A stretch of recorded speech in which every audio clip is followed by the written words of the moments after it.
April 23, 1942, Wright Field, Ohio. A strip of webbing, 1 inch wide, suspended between the iron jaws of a hydraulic testing machine. 3 men watched in silence as the pressure climbed. 500 pounds, 1,000, 1,500, 2,000 pounds. The webbing did not break. In that quiet moment, the war changed, not with thunder or fire, but with science defeating scarcity. America had just lost access to all Japanese silk, the material that held bomber crews in their harnesses, that deployed parachutes, that kept soldiers alive at 20,000 feet. Without silk, the entire strategic doctrine of American air power would collapse. But DuPont had woven something stronger. Nylon webbing, a synthetic fiber born in a laboratory, capable of holding 2,200 pounds, 30% lighter than silk, 40% cheaper, and producible by the millions of feet. The Germans would capture samples from downed B-17s, and Wright reports, "The Americans have achieved a breakthrough we cannot match." Sergeant James Delaney, ball turret gunner, survived a belly landing when his webbing held, never knowing it wasn't silk. Private Eugene Rowe jumped into Normandy darkness, his static lines snapping taut, the nylon holding fast. 300 million feet of webbing,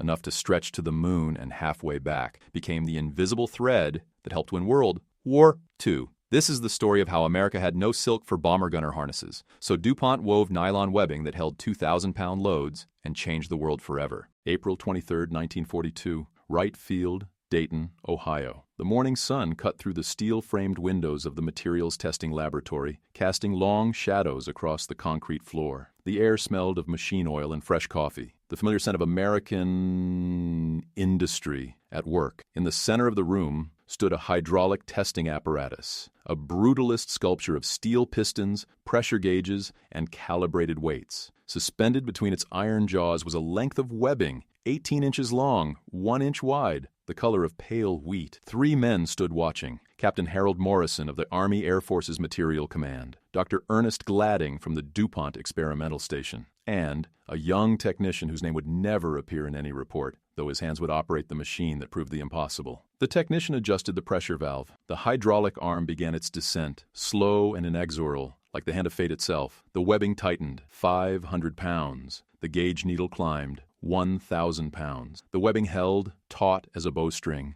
not a single fiber surrendering to the force attempting to tear it in two. 1,500 pounds. 2,000 pounds. The weight of a Holstein bull, suspended by a strip of fabric barely wider than a man's thumb. The webbing did not break. Captain Morrison exhaled, a breath he hadn't realized he'd been holding.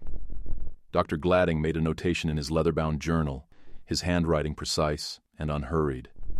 The technician released the pressure, and the webbing relaxed, unmarked, unbroken, its molecular structure fundamentally unchanged by the ordeal. In that moment, in that unmarked laboratory in the heart of Ohio, the war changed. Not with the thunder of artillery, not with the roar of engines or the flash of explosions, but with the quiet certainty of science triumphing over scarcity. America had lost its silk, but it had found something stronger. To understand the desperation that brought these men to that testing room, you must first understand the betrayal. For decades, since the Wright brothers first lifted their fragile craft into the Carolina wind, silk had been the invisible sinew of aviation. Parachute canopies, bomb bay curtains, flak jacket linings, engine gaskets, and most critically the harnesses that held aircrews in their stations when the aircraft lurched through flak-torn skies at 20,000 feet. Silk was the perfect material, harvested from the cocoons of Bamamori, the domestic silkworm. Each fiber was a continuous protein filament, smoother than glass, stronger than steel wire of equivalent thickness. When woven into fabric, silk possessed an almost miraculous combination of qualities: lightweight yet durable, flexible yet resistant to tearing, capable of absorbing shock without losing structural integrity. A silk parachute canopy could slow a 200-pound man falling at terminal velocity and pack into a container smaller than a bread box. A silk harness webbing could support 1,000 pounds of sudden force and weigh less than a pound per yard. But silk came from one place: Japan. By 1937, the Empire of Japan controlled 93% of global raw silk production. The mulberry groves of Fukushima and Gunma prefectures, the sericulture cooperatives of occupied Manchuria, the processing mills of Yokohama, all fed into a vast commercial network that had, for generations, enriched both nations. Japanese silk flowed east across the Pacific in the holds of cargo ships, bound for the textile mills of Paterson, New Jersey, and the garment factories of Manhattan. American dollars flowed west in return, financing Japan's industrial expansion and military ambitions. The irony was lost on no one. America's military aviation depended entirely on a material produced by a nation whose imperial ambitions were increasingly aligned against American interests in the Pacific. And on December 7th, 1941, that dependency became a noose tightening around the throat of American air power. Within 48 hours of the attack on Pearl Harbor, the Treasury Department froze all Japanese assets in the United States. The silk trade, which had represented more than $200 million in annual commerce, ceased overnight. The last shipment of raw silk arrived at the port of San Francisco on December 12, 1941, aboard the freighter Tatsutagawa Maru, which had departed Yokohama before war was declared. After that, nothing. The supply line was severed. The War Department conducted an emergency inventory. The results were catastrophic. Existing silk stockpiles in the continental United States amounted to approximately 11 million pounds, barely enough to meet 6 months of projected military demand. And that demand was accelerating exponentially. In 1941, the United States produced 6,000 military aircraft. By 1944, it would exceed 96,000 aircraft per year, every one of them requiring silk components that no longer existed. The arithmetic was simple and merciless. Each B-17 Flying Fortress required silk webbing for 10 crew harnesses. Each harness used 12 linear feet of 1-inch webbing, reinforced at stress points with additional half-inch straps. A single bomber consumed 140 feet of silk webbing. Multiply that by the projected production of heavy bombers alone, 12,000 aircraft in 1942, and the requirement exceeded 1.5 million feet of webbing. And that figure didn't account for parachutes, which consumed even more silk, or the thousands of transport, aircraft, fighters, and trainers also rolling off assembly lines from Seattle to Marietta. The projections showed that by August 1942, American aircraft manufacturers would run out of silk entirely. Bombers would be completed and grounded, waiting for harnesses that would never arrive. Paratroopers would train with dummy equipment, preparing for airborne assaults that could never be executed. The entire strategic doctrine of American air power, the daylight precision bombing campaign, the airborne divisions, the long-range interdiction strikes, would collapse before it began. The military turned to the American people. Posters appeared in shop windows and movie theaters. Bring your silk stockings to your local collection center. Women across the nation responded, stripping their dresser drawers of hosiery accumulated over years. In New York City alone, more than 8,000 pounds of silk stockings were collected in the first week. Actress Rita Hayworth donated 20 pairs. Eleanor Roosevelt contributed stockings from the White House. The gesture was patriotic, heartfelt, and utterly insufficient. The collected stockings, when processed and measured, yielded enough material to manufacture approximately 2,000 parachutes. The military needed 2 million. The solution would not come from sacrifice or rationing. It would come from chemistry. The call went out to every major chemical manufacturer in America: Union Carbide, Dow Chemical, Monsanto, Eastman Kodak. The specifications were delivered in sealed envelopes marked confidential and hand-carried by Army officers. The replacement material had to match or exceed silk's performance in every measurable category. Tensile strength of at least 50,000 pounds per square inch. Elongation under load not exceeding 20%. Resistance to abrasion, moisture, ultraviolet degradation, and temperature extremes ranging from 40 below zero to 120 degrees Fahrenheit. It had to be weavable on existing textile machinery. It had to be producible from domestically available raw materials. And it had to be scalable to industrial quantities measured not in thousands of yards, but in millions. The timeline was 6 months. The stakes were total war. Dupont de Nemours and Company had been preparing for this moment for a decade, though they hadn't known it. Founded in 1802 by Eleuthère-Irénée Dupont de Nemours, a French émigré and protégé of the chemist Antoine Lavoisier. The company had built its fortune on gunpowder. For more than a century, DuPont had been synonymous with controlled explosions, mining charges, artillery propellants, the dynamite that carved railroads through mountains. But in the 1930s, under the direction of Executive Vice President Elmer K. Bolton, DuPont had begun investing in a new field, synthetic polymers. The architect of this transformation was Dr. Wallace Hume Carruthers, a Harvard-trained chemist with a gift for molecular structure and a darkness of temperament that would eventually consume him. Hired by DuPont in 1928, Carruthers was given an unprecedented mandate: pursue basic research without immediate commercial application. It was an act of institutional faith, a wager that fundamental science would eventually yield practical dividends. For 7 years, Carruthers and his team at the DuPont Experimental Station in Wilmington, Delaware, explored the chemistry of condensation polymers, large molecules formed by linking smaller chemical units into chains. They synthesized polyesters, polyamides, and polychloropreenes. They discovered neoprene, the first commercially successful synthetic rubber, and on February 28, 1935, in a laboratory notebook entry written in Carruthers' meticulous hand, they synthesized a polyamide fiber they designated Fiber 66. The name nylon came later, a contraction of no run and a suffix chosen for phonetic appeal. The marketing department tested dozens of variations before settling on a word that sounded modern,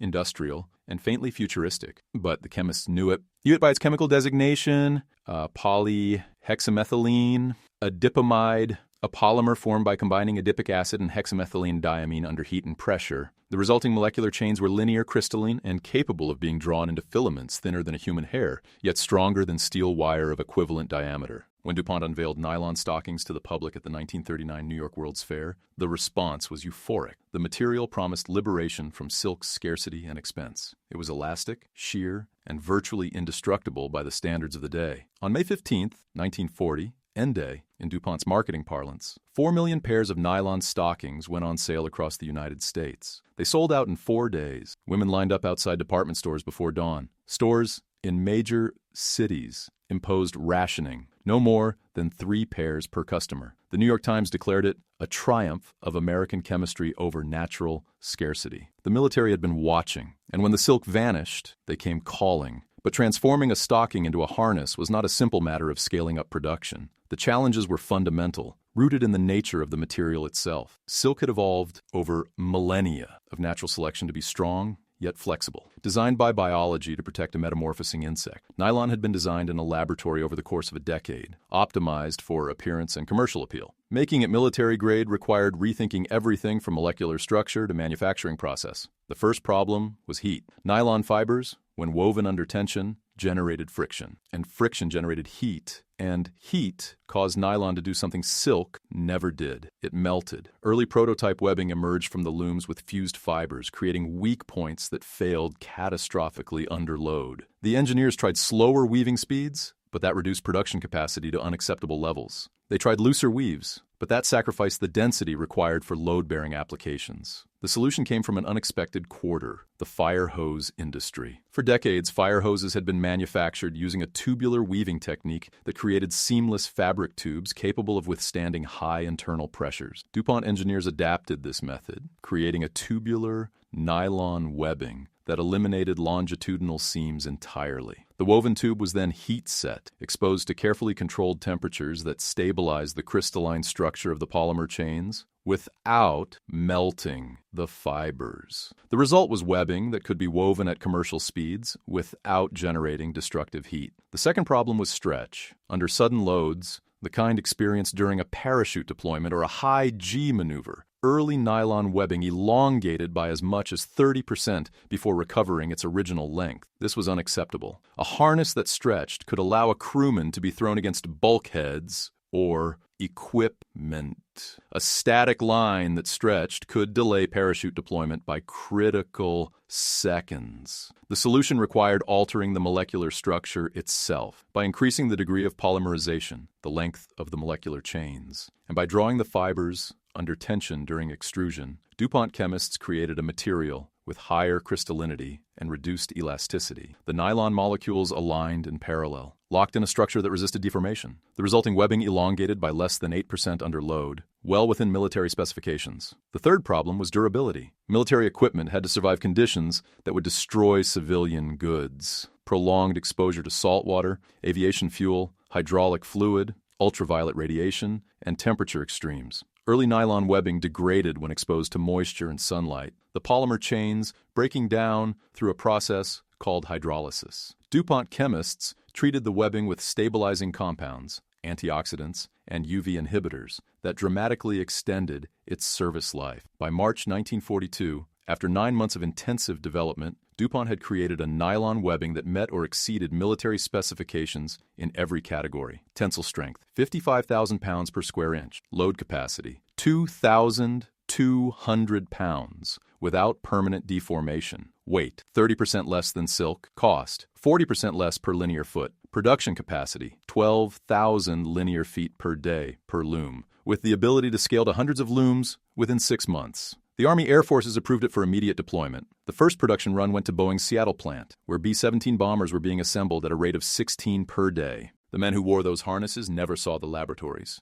They never stood beside the testing machines, never watched the pressure gauges climb, never understood the chemistry that kept them alive. They saw only the finished product, lengths of woven webbing, pale yellow-brown, stitched into harnesses that hung in the equipment stations of heavy bombers and transport aircraft. The webbing was anonymous, utilitarian, unremarkable. It bore no maker's mark. No indication of the science and labor that had produced it, but the soldiers trusted it absolutely. Consider Sergeant James Delaney, a ball turret gunner aboard a B-17 named Devil's Advocate, stationed at Thorpe Abbott's airfield in East Anglia, England. Delaney was 22 years old. From Scranton, Pennsylvania, a coal miner's son who had joined the Army Air Forces to escape the mines. The ball turret was the most vulnerable position on the aircraft. A plexiglass sphere suspended beneath the fuselage, housing a gunner and 2.50 caliber machine guns. The gunner sat in a fetal position, knees drawn to his chest, surrounded by ammunition belts and hydraulic lines. There was no room for a parachute. If the aircraft went down,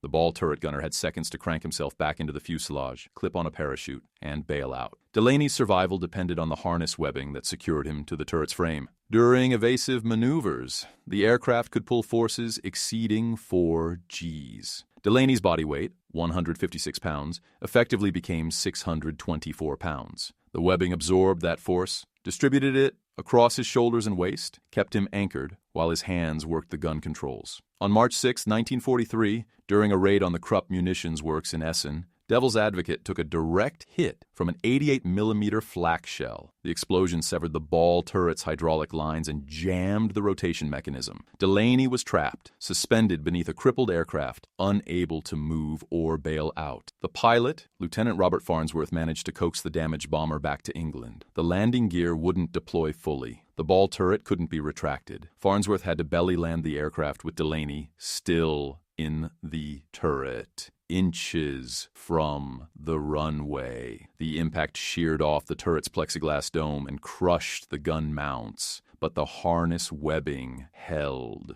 Delaney walked away with bruises and a concussion. He flew 17 more missions before completing his tour. The webbing had saved his life. He never knew it was nylon. He assumed it was silk, like everything else in the old days. Or consider the paratroopers of the 101st Airborne Division training at Camp Toccoa, Georgia, in the summer of 1942. Each man carried a T5 parachute assembly, a main canopy with a reserve chute strapped to the chest. The static line, the cord that automatically deployed the parachute when the jumper exited the aircraft, was nylon webbing, 20 feet long, connected to a steel cable running the length of the C-47 transport. The moment a paratrooper jumped, his body weight, combined with the force of the slipstream, exerted a sudden shock load on the static line. The webbing had to withstand that shock without stretching, snapping, or tearing away from its mounting point. Private Eugene Rowe, a medic from Bayou Cheney, Louisiana, made his first training jump on a humid August afternoon. The C-47 climbed to 1,200 feet. The jump master barked commands. Rowe stood in the door, hands gripping the frame,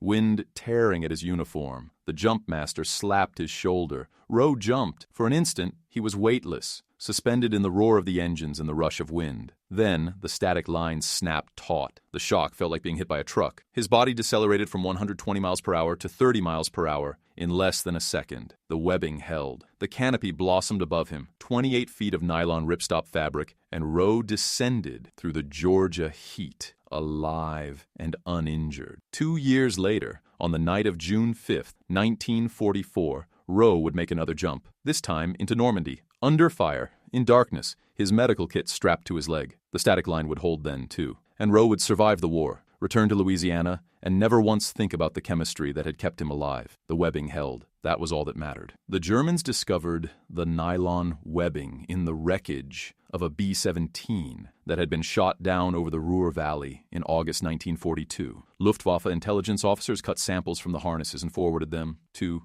Berlin, where chemists at E.G. Farben subjected the material to exhaustive analysis. They identified the polymer structure, determined the manufacturing process, and wrote detailed reports that circulated among the Reich's industrial planners. The reports were unanimous. The Americans had achieved a breakthrough in synthetic fiber production that Germany could not match. Germany had its own polymer industry, of course. I.G. Farben had developed Buna synthetic rubber and Perlin, a polyamide fiber similar to nylon. But Perlin lacked the tensile strength and load-bearing capacity of American nylon webbing. More critically, Germany lacked the industrial infrastructure to produce synthetic fibers at the scale required for military applications. By 1942, the German war economy was stretched to its breaking point, prioritizing tank production, aircraft engines, and ammunition over research into textile replacements. Luftwaffe bomber crews continued using harnesses made from salvaged silk and cotton duck, reinforced with leather straps that stiffened in the cold and cracked under stress. Oberleutnant Franz Becker, a He-111 pilot stationed on the Eastern Front, wrote in his diary about the harness failures he witnessed. Luftwaffe bomber crews continued using harnesses made from salvaged silk and cotton duck, reinforced with leather straps that stiffened in the cold and cracked under stress. Oberleutnant Franz Becker, a He-111 pilot stationed on the Eastern Front, wrote in his diary about the harness failures he witnessed. On a night mission over Stalingrad in November 1942, his bombardier's harness webbing snapped during evasive maneuvers. The bombardier was thrown against the nose glazing, fracturing his skull. He survived, but never flew again. Becker noted, "Our equipment is failing as surely as our logistics. The Americans equip their crews with materials we cannot identify, much less replicate." The Japanese faced similar constraints. Despite controlling the world's silk supply, Japan's textile industry was oriented towards civilian export markets, not military production. Converting raw silk into military-grade webbing required specialized looms, skilled labor, and consistent quality control, resources that evaporated as American submarines severed supply lines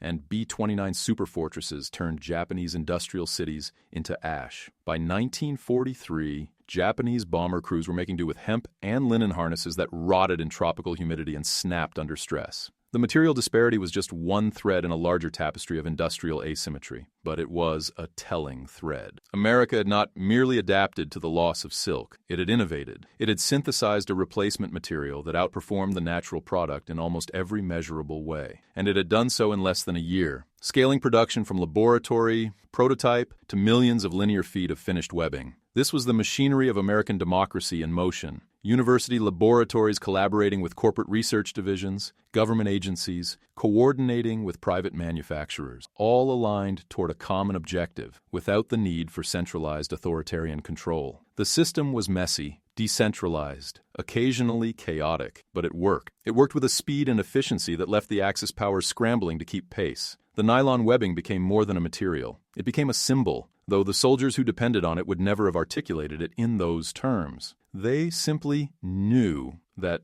their equipment worked, that the harnesses held, that the parachutes deployed, that the nation which sent them into harm's way had provided them with the best tools, the most reliable equipment, the strongest safeguards that science and industry could devise. This was the unspoken promise of American industrial power, not the promise of glory or conquest, but the promise of competence, of abundance, of systems that functioned as designed. The soldiers didn't need to understand polymer chemistry or tensile testing to benefit from it. They simply clipped their harnesses and climbed into aircraft, trusting that the webbing would hold when the moment came. And the webbing did hold. In the skies over Germany, over Italy, over the Pacific Islands, in the transport aircraft crossing the Himalayas, and the paratroop drops over southern France. It held when fighters attacked and flak filled the sky. It held when aircraft were crippled and crewmen had to bail out at altitude. It held when paratroopers jumped into darkness, into fire, into battles that would determine the fate of nations. By the end of 1942, Dupont had produced more than 30 million linear feet of nylon webbing. By 1943, That number exceeded 100 million feet. By the end of the war, the total exceeded 300 million feet, enough to stretch from the Earth to the Moon and halfway back again. It was woven into harnesses for bomber crews, paratroop equipment, cargo nets, medical litters, lifeboat rigging. It secured jeeps in the holds of landing craft and held down artillery pieces on transport aircraft. It became the invisible infrastructure of Allied logistics, so ubiquitous that it disappeared from conscious awareness. The soldiers took it for granted, and that was exactly as it should be. They shouldn't have to think about their equipment. They shouldn't have to wonder if the webbing would hold or the parachute would open. They should be able to focus entirely on the mission, confident that the tools they carried would function as designed. That confidence was the product of American industrial capitalism operating at peak efficiency. It was the product of chemists working 14-hour days in laboratories, of engineers refining weaving techniques, of factory workers operating looms around the clock, of logistics officers coordinating supply chains that stretched across oceans and continents. It was the product of a system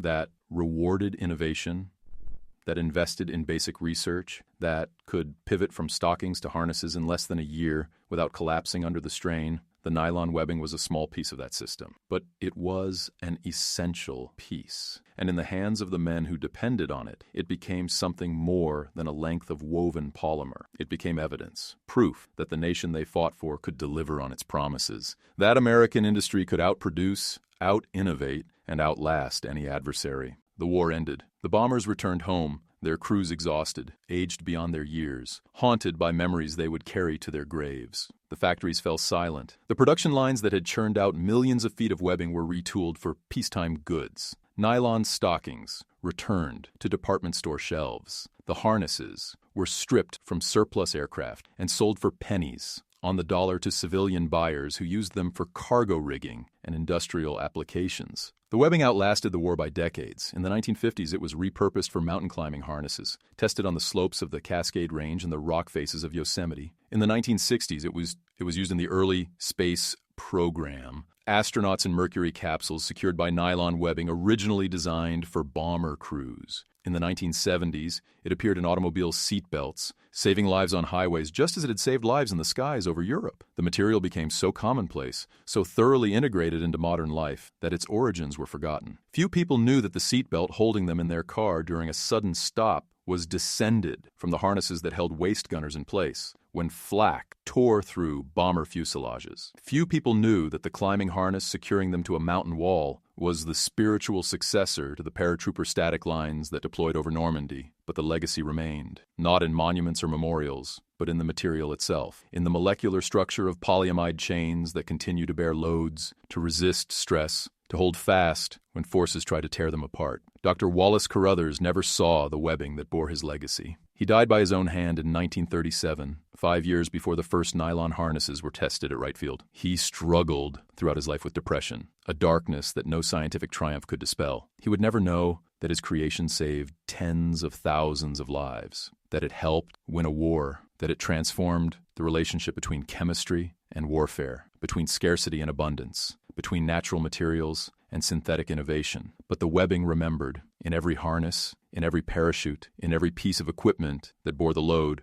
and held fast. Carruthers' genius lived on, not in the form he had imagined, not in stockings or consumer goods, but in the invisible architecture of survival. April 23, 1942. Wright Field, Dayton, Ohio. The testing machine released its pressure. The webbing relaxed, unmarked and unbroken. Captain Morrison initialed the test report. Dr. Gladding closed his journal. The technician reset the machine for the next test. Outside, the spring sun climbed higher in the Midwestern sky. In Seattle, workers bolted gun turrets into the fuselages of B-17s. In Georgia, paratroopers packed their chutes and prepared for another training jump. In Wilmington, looms clattered and hummed, weaving polymer into webbing at a rate of 1 foot per second, hour after hour, day after day, a river of synthetic fiber flowing toward the war. The soldiers didn't know about the testing, didn't know about the chemistry or the engineering or the thousands of hours of labor that went into every foot of webbing. They only knew that when they clipped their harnesses and climbed into the aircraft, the equipment would hold, and it did. Through flak and fire, through dive and climb, through emergency bailouts and crash landings, the webbing held, the molecular chains locked together distributed the forces, absorbed the shock, and kept men alive. America had no silk, but it had something silk could never be. A material born not from biology but from human ingenuity. A material that represented the power of science to overcome scarcity, of industry to scale innovation, of democracy to coordinate complexity without descending into chaos. The Germans had believed in destiny, in the superiority of will and racial hierarchy in thousand-year empires. They believed the Americans were soft, decadent, weakened by comfort and democracy. They learned otherwise. In the skies over their cities, in the armies that pushed across their borders, in the endless waves of bombers that filled the sky like locusts. They learned that America's strength was not destiny but production, not will but systems, not ideology but the relentless, unglamorous work of turning science into tools and tools into victory. The nylon webbing was one thread in that victory, a single strand in a tapestry woven from millions of acts of innovation, collaboration, and industrial might. But it was an essential thread, and when the soldiers came home, those who survived, they carried with them the unspoken knowledge that their nation had kept its promise. The equipment worked, the harnesses held, the parachutes opened. America had no silk, so it wove something stronger, and in doing so, it demonstrated a truth that would echo through the decades to come. Scarcity is not destiny. Constraints are not fate. With enough ingenuity, enough resources, enough collective will, any material limitation can be overcome. The webbing held, not because it was meant to, not because Providence decreed it, but because engineers designed it to hold, because chemists synthesized the right molecules, because factory workers wove it with precision, because the system worked, and that, more than any battle, any speech, any declaration of principles, was the real war. The war of system against system, of industrial capacity against resource scarcity, of innovation against tradition. America won that war, 1 foot of nylon webbing at a time. The strap held, and the world changed forever.